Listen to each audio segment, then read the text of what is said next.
Bonsoir à toutes et toutes et bienvenue dans ce nouvel épisode d'un 2-3 BD chez les libraires. Alors on est à quelques jours de la rentrée et je vous propose qu'on aille faire un tour à Paris, à la librairie Sans Eau dans le 14e, qu'on retrouve Vincent, pour trois conseils de lecture. Allez, encore un peu dans le temps des vacances. Allez, on va retrouver Vincent, c'est parti. Salut Vincent. Salut Christophe, tu vas bien? Eh ben écoute, ouais, pas mal. Et vous, à la librairie Sans Eau, vous avez eu un peu de monde pendant l'été? Un petit peu, mais ça reste quand même très calme comme période. Donc voilà, on essaie de s'occuper, on lit. En attendant, bien sûr, on part en vacances aussi, hein. Eh ouais, bien sûr. Bon là, la rentrée s'annonce quand même avec pas mal de sorties quand même. Oh ouais, il y a plein de bons titres en prévision. Eh On, oui. Bon, on bah, on les va attend avec profiter, impatience, ouais. voilà, des quelques jours encore qui nous restent pour lire de la bande dessinée avant de se remettre dans la rentrée où il faudra continuer quand même à lire. Tout à fait. Surtout avec Noël là, on rentre tout de suite dans la période de Noël, Bon, ça attends, va on a encore un peu de temps quand déboîter là. même. Ouais, mais ça va vite. Ça va Ça vite. va vite, c'est vrai. Alors, quel est le premier conseil de lecture que tu peux nous donner? Alors, j'ai choisi Space Relic Hunter. Il vient tout juste de sortir là cette semaine. C'est un one-shot, science-fiction. Alors, c'est bonne BD d'aventure. Je vous montre un petit peu à l'intérieur. Voilà, ça rappelle un petit peu quelques codes de Bourgeon, comme il avait l'habitude de faire. Mais c'est par les auteurs qui avaient fait On Mars, notamment. Alors, il y a tous les poncifs du space opéra, donc une galaxie dominée par un État un peu totalitaire, avec comme des factions, des planètes rebelles de droite et gauche. Et là-dessus, on va suivre deux mercenaires qui ont l'habitude de remplir des missions. Donc, ils vont chercher des reliques à droite et à gauche de la galaxie pour des particuliers. Et là, ils ont une nouvelle mission, une nouvelle relique à aller chercher. Mais ce dont ils ne savent pas, c'est qu'elle peut ébranler l'État, justement. Donc, ils vont avoir toute la police à leur trousse, enfin plutôt les militaires, les assaillants de, de l'État qui dirigent. Et le petit point positif quand même, c'est que les auteurs ont bien travaillé leur univers, leur ambiance. Il y a plein de petits détails. On sent vraiment qu'il y a un passif à l'univers qu'ils ont créé. Je pense qu'il y a un potentiel de créer plein d'autres histoires dans le milieu. Et ça m'a vraiment bien plu. Et ouais, c'est dynamique, des petits mystères, des rebondissements. Je pense qu'il y a tout ce qu'il faut pour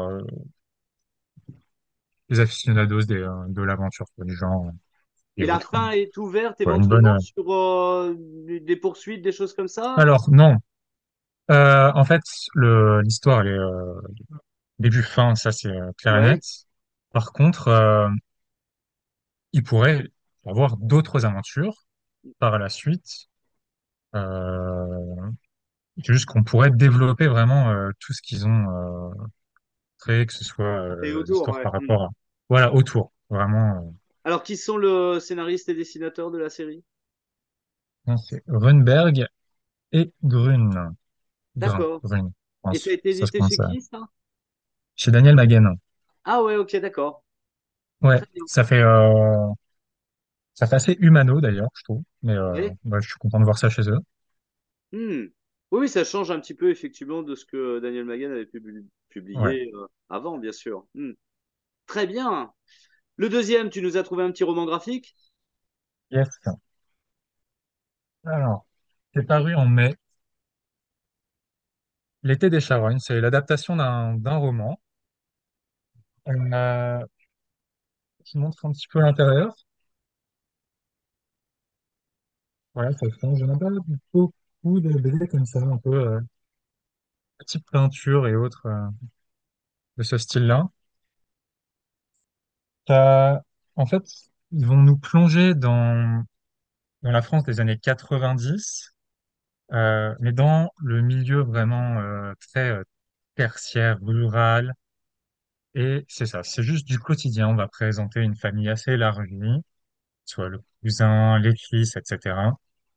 Et à travers eux, on va observer leur façon de vivre, leur code très ancré, leur argot, et aussi le côté un peu miséreux. Par exemple, je me rappelle. les enfants prennent une seule douche par semaine, car les parents n'ont pas l'argent de leur payer l'eau. Ils vont aller voir la télé chez la mamie du village d'à côté, qui est la seule à avoir la télé à 5 kilomètres à la ronde. Voilà, il y a tout ça, le cousin qui sort de prison. On est vraiment immergé dans ce milieu-là.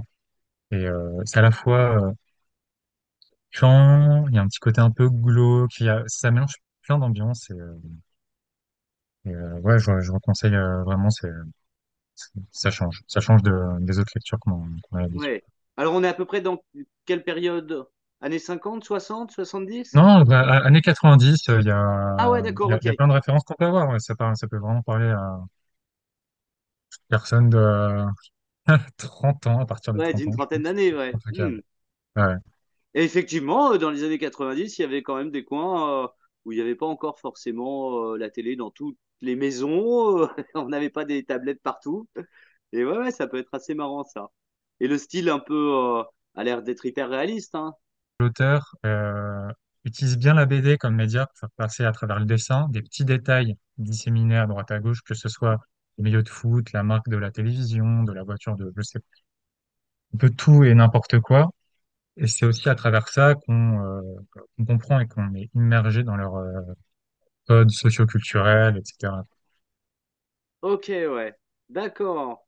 Très bien. Donc plutôt intéressant Ouais, comme sujet. intéressant. C'est pas une lecture joyeuse, hein, parce que il y a un petit un peu glauque, ça parle aussi de drogue et de prison, voilà. C'est pas vraiment de plein de sujets différents, mais ça, ça reste une bonne lecture et c'est intellectuellement très intéressant. Très bien. Et puis on termine par aller un manga. Ouais. Alors, manga. Alors, je lis beaucoup de mangas et j'étais très content de voir Gachakuta sortir récemment. C'était sorti pour la Japan Expo, donc en juillet. Petit cas. Euh, enfin, un bon tome 1. Enfin, il y en a pas mal de bons, mais là, j'étais vraiment très content de découvrir ça. On est avec un dessinateur qui est issu du monde du graphe. Donc, c'est un tagger. Là, on voit pas trop à l'écran comme ça, mais ouais, c'est un dessinateur qui fait du graphe. Donc, rien que dans le dessin, ça change de ce qu'on a l'habitude de voir, mais il a quand même les codes, hein, on n'est pas trop dénaturé. Euh, et dans le genre, on est vraiment au juste milieu entre le shonen et le seinen. Donc, on a les codes et une ambiance sombre. Donc, je pense avec tous ceux qui ont lu l'Attaque des Titans, Demon Slayer, comme ce qui est à la mode en ce moment, ça peut parler à pas mal de jeunes. Et pour le petit synopsis, on va, en fait, il y a une ville avec un trou en plein milieu, un énorme trou sans fond. Et c'est dans cet abîme qu'ils vont jeter tous leurs déchets du quotidien et également les condamnés à mort, les criminels qui sont vus comme des déchets. C'est ce qui va arriver au personnage principal, un petit jeune qui est orphelin, il est élevé par son tuteur et accusateur d'un crime qu'il n'a pas commis et va être jeté en pâture au fond de l'abîme. Mais par chance, ou pas, en tout cas, il va survivre à sa chute et se rendre compte qu'au fond, il y a des gens qui y vivent, toute une société que les gens d'en haut ignorent. Et pour le petit côté shonen et combat, les déchets qui se sont accumulés se sont amalgamés et créés des créatures amorphes de déchets qu'il va falloir combattre. Donc, ils ont sorti les deux premiers tomes. Le tome 3 vient tout juste de paraître et très bonne surprise. Ça fait longtemps que j'ai pas lu un début de manga aussi bon que ça et vraiment, je conseille à tout le monde de se Excellent. lancer même à l'aveugle. Bon, bah écoute, moi je suis pas trop lecteur, mais j'irai voir un peu. Ça a l'air assez étonnant ça, avec cette notion de double Très route. étonnant, ouais. Mhm. Très bien, très très bien. Bah écoute Vincent, je te remercie pour ces trois conseils de lecture. Dès que j'ai le temps, je viens faire un tour dans le 14e, d'abord parce que c'est le quartier où je suis né, donc je l'aime bien. Et puis j'adore venir à la librairie Sans bien sûr. Tu viens quand tu veux, Christophe, il n'y a pas de problème. Si tu Eh peux ben venir écoute, quand je suis là, c'est encore mieux. ah bah écoute, j'essaierai de combiner ça alors. Ok. Je te remercie et puis à très bientôt, à la prochaine. Merci à toi, Christophe. Ouais, à la À, prochaine. Allez, salut! Salut!